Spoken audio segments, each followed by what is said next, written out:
changement climatique, de la mixité dans les entreprises, du rôle des salariés qui est grandissant, et on en a parlé tout à l'heure aussi, et puis du rôle sociétal de l'entreprise. Est-ce que c'est un élément qui change? Est-ce que c'est une composante de plusieurs éléments?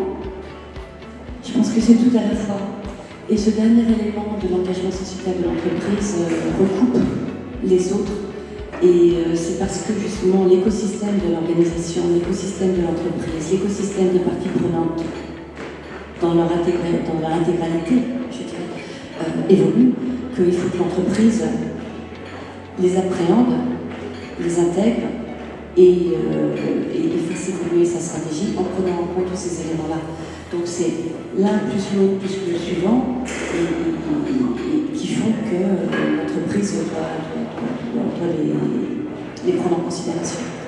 En gros, il faut revisiter, il faut réinventer le capitalisme qui est en danger aujourd'hui, compte tenu de toute une série, on parlait des ONG tout à l'heure, mais si vous regardez, moi, en enseignant, ça fait quand même maintenant 18 ans que j'enseigne à cette école à l'ESSEC, les jeunes générations, c'est incroyable de voir comment ils ont évolué en quelques années.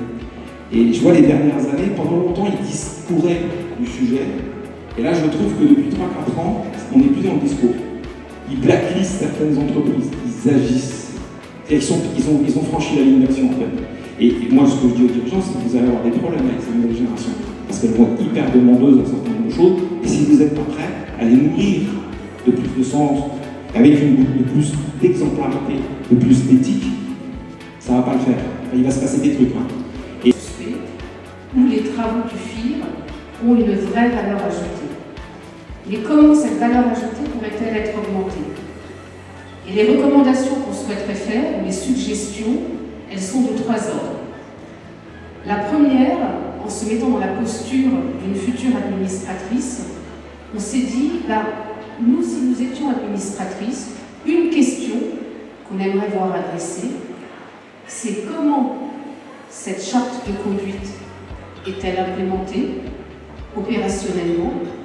Qui en a le contrôle? Et est-ce qu'il existe des auditeurs, une équipe qui est chargée de vérifier qu'elle est correctement mise en application? Est-ce que c'est reporté pour cette administration? La question du risque climatique va devenir une question majeure. Alors une question majeure, ça veut dire qu'il faut être en mesure aussi de poser les bonnes questions au sein du conseil d'administration.